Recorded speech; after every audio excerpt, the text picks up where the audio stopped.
সাতক্ষীরার শ্যামনগরে মাটি খননকালে প্রায় 10 থেকে 12 ফুট লম্বা ধূসর বাদামি রঙের একটি প্রাণী পাওয়া যায়। সাপ সদৃশ শরীর এবং কুমিরের মতো লম্বাটে মুখে সারিবদ্ধ ধারালো দাঁত দেখে উপস্থিত প্রত্যক্ষদর্শীরা আতঙ্কিত হয়ে পড়েন।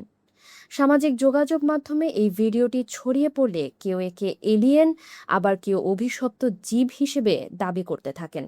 ভিডিওতে প্রাণীটির আক্রমণাত্মক ভঙ্গি সাধারণ মানুষের মনে ভীতি আরও বাড়িয়ে দেয়। তবে বন্য প্রাণী ও মৎস্য বিশেষজ্ঞরা এই রহস্যের অবসান ঘটিয়েছেন। তাদের মতে এটি কোনো অলৌকিক প্রাণী নয়, বরং লবণাক্ত পানির এক প্রজাতির মাছ, যার নাম পাইকঙ্গার ইল।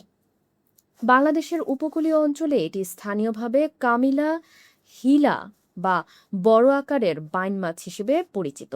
বিশেষজ্ঞরা বলছেন, তীব্র খরা বা জলাশয় শুকিয়ে গেলে এই মাছগুলো আত্মরক্ষার জন্য কাদার গভীর স্তরে গর্ত করে অবস্থান নেয়।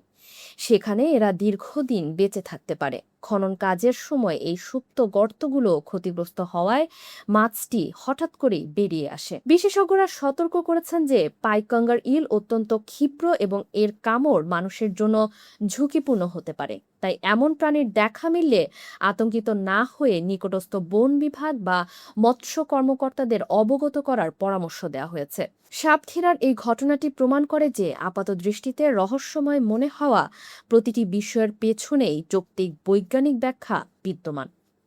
তাই অলৌকিক গুজবে কান না দিয়ে বৈজ্ঞানিক তথ্যের ওপর আস্থা রাখাই বুদ্ধিমানের কাজ।